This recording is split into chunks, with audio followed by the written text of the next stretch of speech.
And welcome to Talk of the Town. I am Lisa Dascoli, your host. Thank you again for listening this month.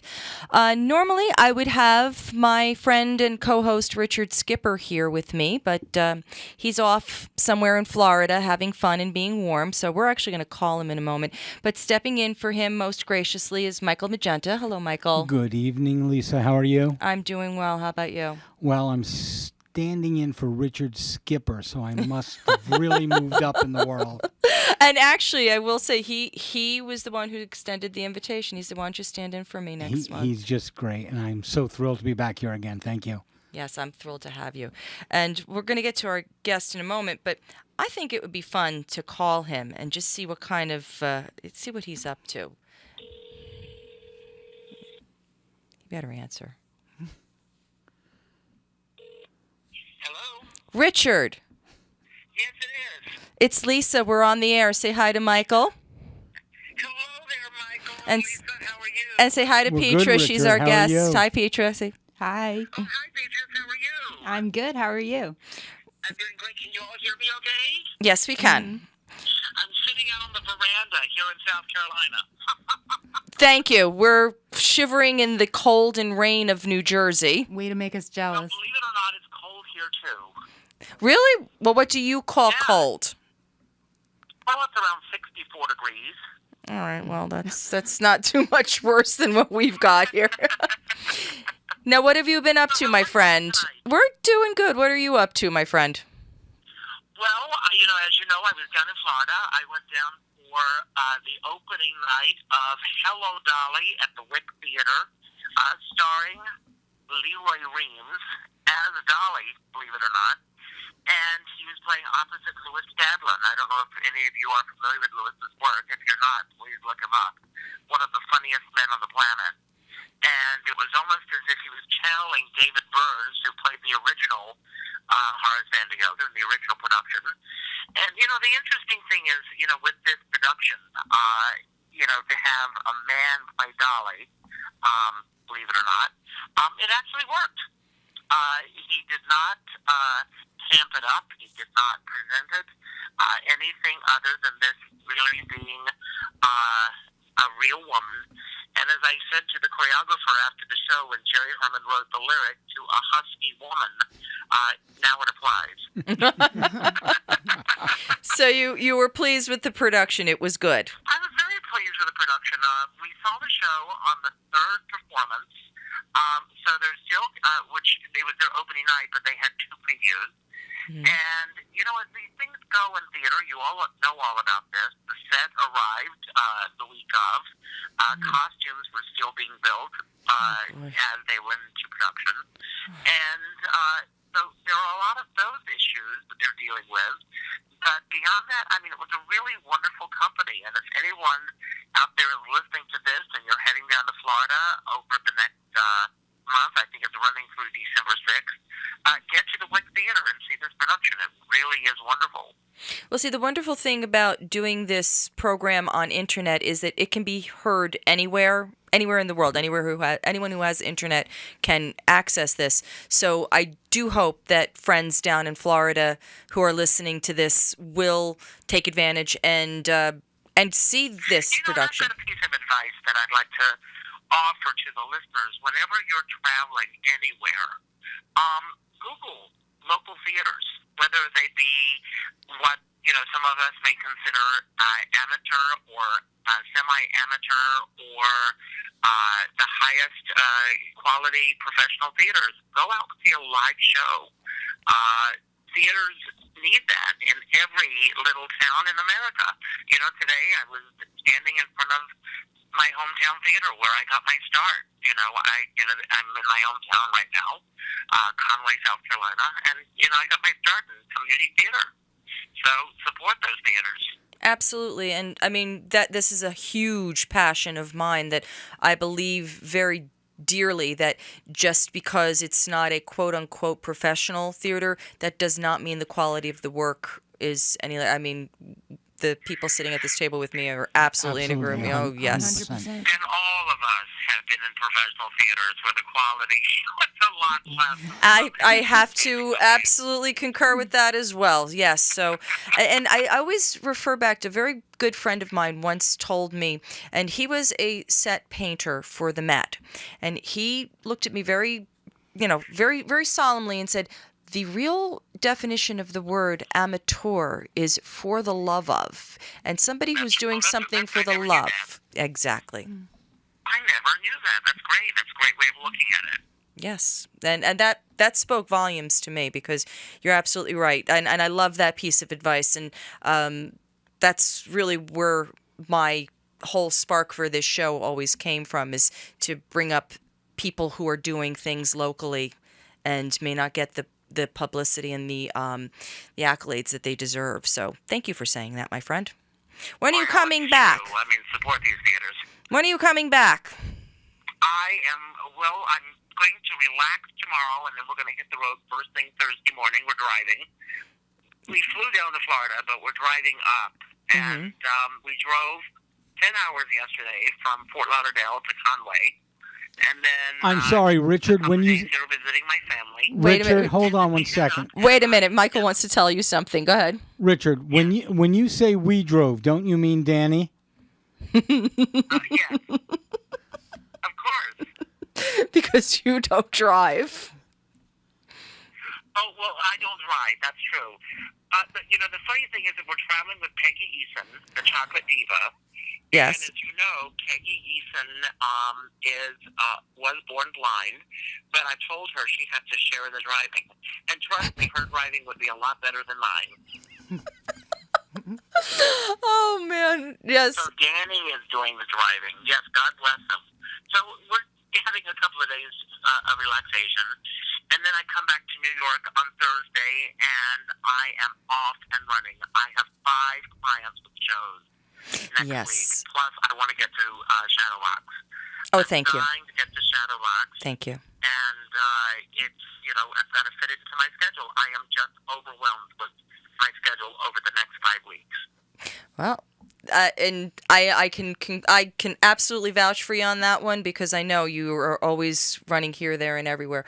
Actually, Michael wanted to tell you something interesting that when he left here last month. Okay. Go ahead. Richard, the second you discussed the concept of Peggy sharing the driving, I started writing a script immediately. Is it a takeoff on Riding Miss Daisy called Riding Mr. Skipper with starring Peggy Eason and Richard Skipper? It wasn't till now, but thank you very much for the information. I am looking for my next vehicle.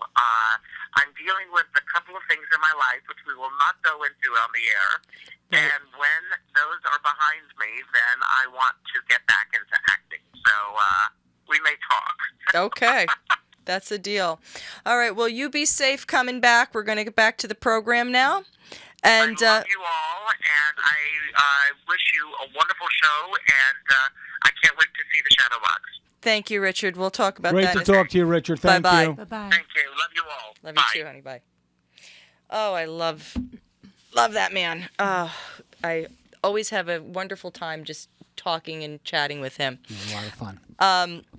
The Shadow Box, which he brought up and we were talking, is actually a production that I am in with the Strollers of Maplewood. And it's only running through this weekend. We had last weekend and then this coming Friday and Saturday only. But it is most worth a see. I think it's one of the finest written pieces that I've known for a very long time. Keith did the set, did he not? Yes, he did. And it's Keith such a gorgeous set. It's a beautiful set. Keith is so talented. Yeah. And, I'm honored and thrilled to be working with this group because what a great group of actors. What a wonderful It's group. and it's also an incredible venue. Yes. I've been fortunate enough to be on that stage as a performer, and I'm going to be there producing a show next year. I just love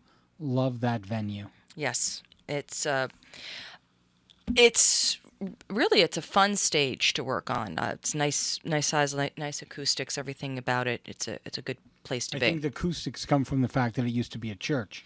Yeah. And there's got to be some sort of connection because so many theaters that I've worked in used to be churches. So I always wondered if there was a connection there of some sort. Now, what have you got coming up, sir? You've got some stuff coming up. 3 words. Auditions, auditions, auditions. Uh-huh. Next Monday, Tuesday, and Wednesday, the 16th, 17th, and 18th, we have auditions for Ground Level Theater's next production, which is called Quintet, 5 New Stories for the Stage. Okay, and want to tell us a little bit about some of the I know they're all vignettes. Well, there are actually 4 one-acts and 1 extended monologue. Okay. They're very much in the ilk of the type of shows that I write. It's the everyday person talking about the everyday, but there's always a twist to it. And the purpose is to entertain, but also to have the audience say, yeah, that's me. Yeah. A lot of head shaking, a lot of spouses tapping each other and pointing at the stage.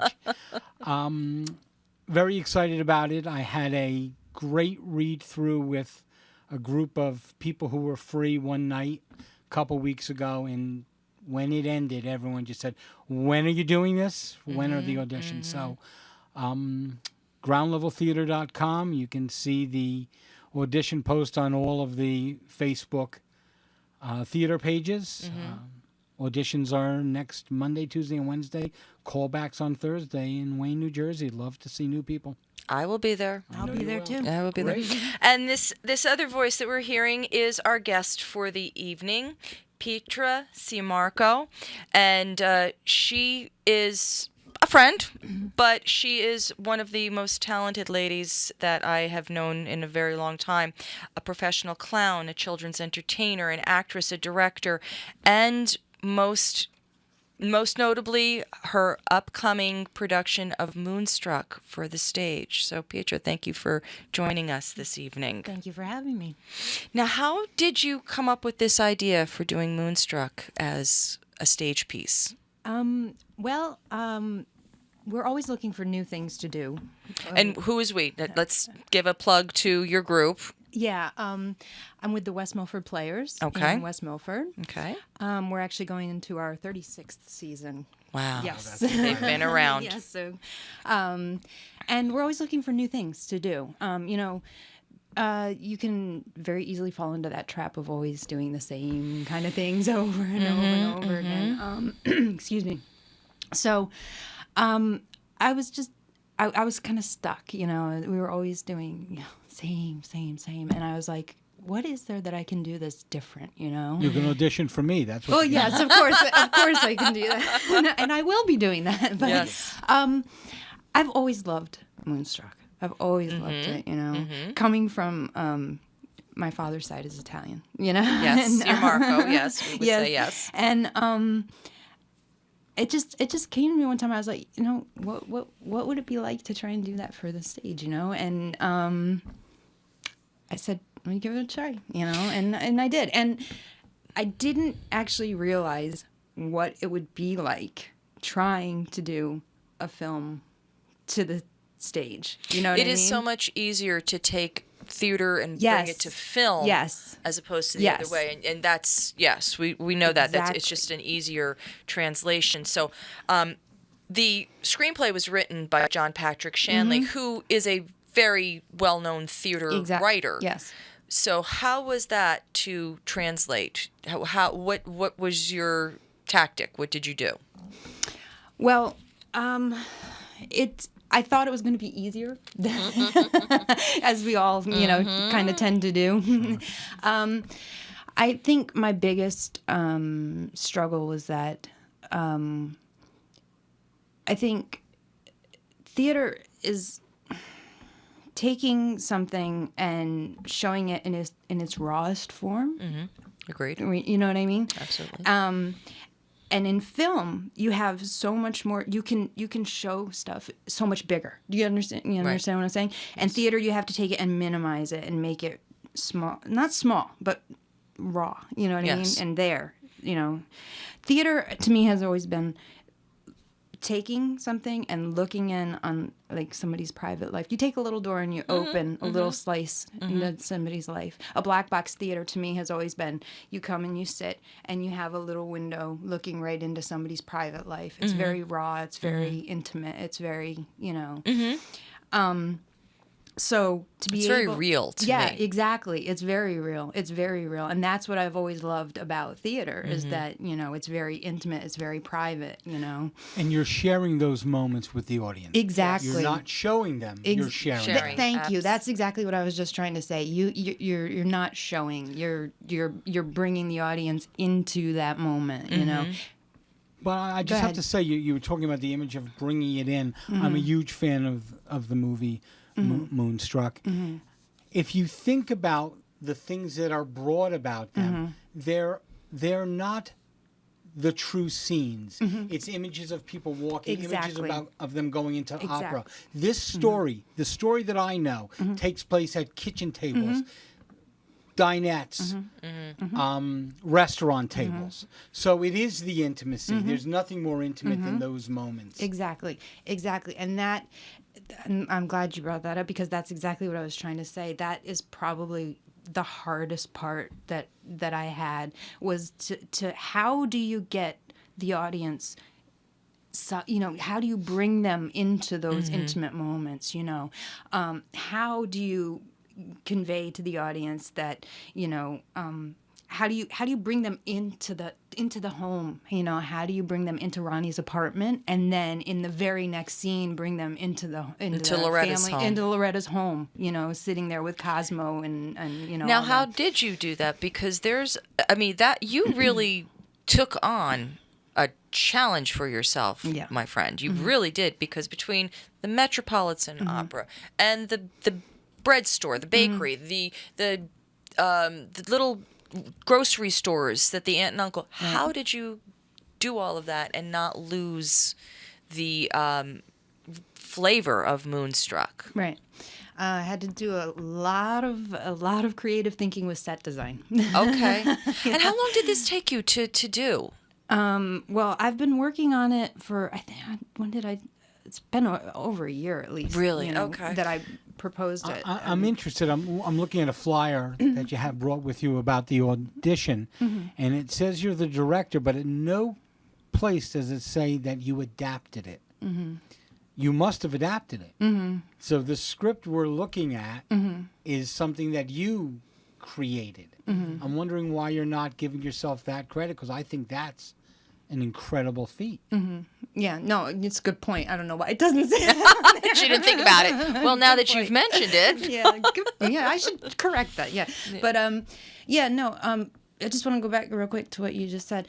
I did have to think a lot about the set and how I wanted to set it up, and what I was going to do with the set. I did actually come down to deciding to do a split set and then do a lot of things with setting up things downstage. I actually have things going on actually off the stage, on the stage, downstage. There's all kinds of things going on. Like we have like a moving door. We have things like going on like a lighting designer's nightmare. Well, and that's the thing too. We're actually are limited to with lighting design and stuff. We're a small company. We don't have a lot of options with like fancy lighting design and stuff like that. We don't have. Thankfully we have an awesome set designer. He does a lot of great set work and things like that. He's very, very creative and very helpful in that way. I will tell you, I have faith in this project for the very simple reason that I have worked with Petra. I know her aesthetic. I know her creative ability. So if anybody was going to be able to deal with this, it was going to be you. Thank you. You were going to be able to pull this off. Thank you. Because I would have just sat down and cried. I've done that quite a few times. Okay. All right. Yes. So are the characters the same? Did you add any? Did you take any away? There were a couple that I just kind of X'd out because, that's another thing. That was another challenge. In movies, you can throw as many characters as you want in there. Absolutely. Because you can put as many people as you want in there. It doesn't matter. You can Right. take them in, you can take them out. On stage, you can't do that. You Right. know what I mean? You can't just be throwing actors in willy-nilly, you know? Right. So, I did have to take, a couple out that were, or you could just double cast a couple, Right. whatever. So I did have to do a little trimming here and there, but most the main characters, all Okay. stayed. Yeah. I'm curious to see how you're going to cast this. So this is because the roles were so iconic. Mm-hmm. I mean, it's going to be. Are you curious from an actor's standpoint? Yes, but I'm also curious from a director's standpoint because I stand in both shoes. So when I say this is, you are standing in the shoes of Cher, you are standing in the shoes of Nicolas Cage. Mm-hmm. And, those are very indelible performances in the mind. Cher she won the Oscar for that one, right? That was her Oscar, or I may be mistaken if that was the year she won the Oscar. Oh, Cher? Yes. Yeah, I Yeah. believe so. Yeah. So, I mean, that's pretty iconic. Mm-hmm. And I know that I wouldn't want to walk in doing a Cher impersonation. And it's interesting that you brought that up because I've thought about that so many times. Okay. Yeah. And I've thought about it so many times because I know, I've thought about it so many times thinking, I don't want to get caught in a trap like that. In a Cher impersonation. Yeah, exactly. Mm-hmm. But there is, and Lord knows I fight against it, and that's why I do the type of theater I do. Mm-hmm. But there are going to be people with expectations. Mm-hmm. Yes. I think so much about when Frank Langella did Nixon in Frost Nixon in 2007. He won the Tony for it. You went into the theater, and for the first 2 minutes, those of us who grew up hearing Richard Nixon every night, you thought to yourself, my God, he's not even attempting to sound like him. Right. And then in minute 3, you said, oh my God, he's Richard Nixon. Because the expectation was of the person, not of the voice. And so I think that happens when you have these iconic images, as you're saying. Excellent Cher. point, Michael. Yeah, Excellent that's a point. very good point. Yeah. Now, I know you had wanted to bring up that in local theater, the difficulty we have finding guys. Oh, yeah. Oh, yeah. Yeah. It's they should do a television in search of male actors 30 Leading to 40 male. It's incredible. Yes. A friend of mine talking about these upcoming auditions said, is there anything I can do? I said, put out the word to actors. And she said, no women. I said, I can cast every woman's role 10 times. You're shaking your head, Yes. Peter. 10 times over. We know this. Yeah. Right? It's the guys now. I mean, there are only 3 male roles, and if 3 people show up, they get the part. There you go. I know. I've had that same situation where we're just struggling to find guys. And you have a lot of male parts in Moonstruck. Yes. Yeah, it's true. We need men. And that is why I'm glad you're here. This way we can promote that just a little bit and be out there. Now, when are the auditions? Auditions for Moonstruck are on November 16th, November 19th, and November 21st. And it's at the Hillcrest Community Center in West Milford, and that's at 1810 Macapin Road in West Milford. And is there a phone number or a website for anybody who's... well, you can find us on Facebook at West Milford Players, and you can also call 973-697-4400 for more information. And Michael, your auditions are the same week. I know that. Yes, 16th, 17th, 18th, groundleveltheater.com, Facebook page as well. 6:30 to 9:30 for the first 3 nights. Come. If you've never done an original piece of theater and you've never auditioned for one, that in itself will be the experience, because you can come in, pick up a script, and be whoever you want to be. Well, also, I must compliment you on air and, and from my heart. A lot of writers who also direct their own work are they're not very good at what they do. And I'm saying this as nicely as I can. Your words are wonderful and amazing. Thank and you. we That's very talked kind about of you. this. Well, yes, but we talked about this last time you were here, and when I had gone to see the show, it was Relation Slips. Mm-hmm. And I Correct. kind of held my breath because I said, oh, dear God. I had friends in it, and, it's an original production, and if I don't like it afterwards, I'm going to have to figure out something to say. Petra's nodding because we all know that feeling, Yeah. That's when you walk up to your friend afterwards and you just say, that was a show.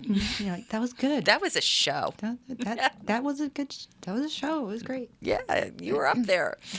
But I sought you did it. out, and I said to you, I've never been so impressed in my life. And I said to you that I am very arrogant when it comes to this kind of thing because I have very high expectations. I actually become uncomfortable. I don't know what to say to that. It's incredible praise. I do appreciate it.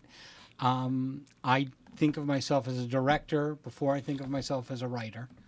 So I'm always happy to hear a compliment from either side. I'm still learning the writing part of it, I think. That's what's, you say that, and it's I do hope that people who do listen to this broadcast, this podcast, take the opportunity to come and see your work because it's well worth an evening. It's really well worth an Just evening. beyond kind. Thank you again. No, it's very true. And when does your show go up, Petra? Your production, when it's scheduled for? It goes up February 19th, and it closes on the 28th. So I think very, very interesting. You chose to do Moonstruck right around Valentine's Day. Coincidence? I don't know. Could it be? I think not. Not. Perfect. Wonderful.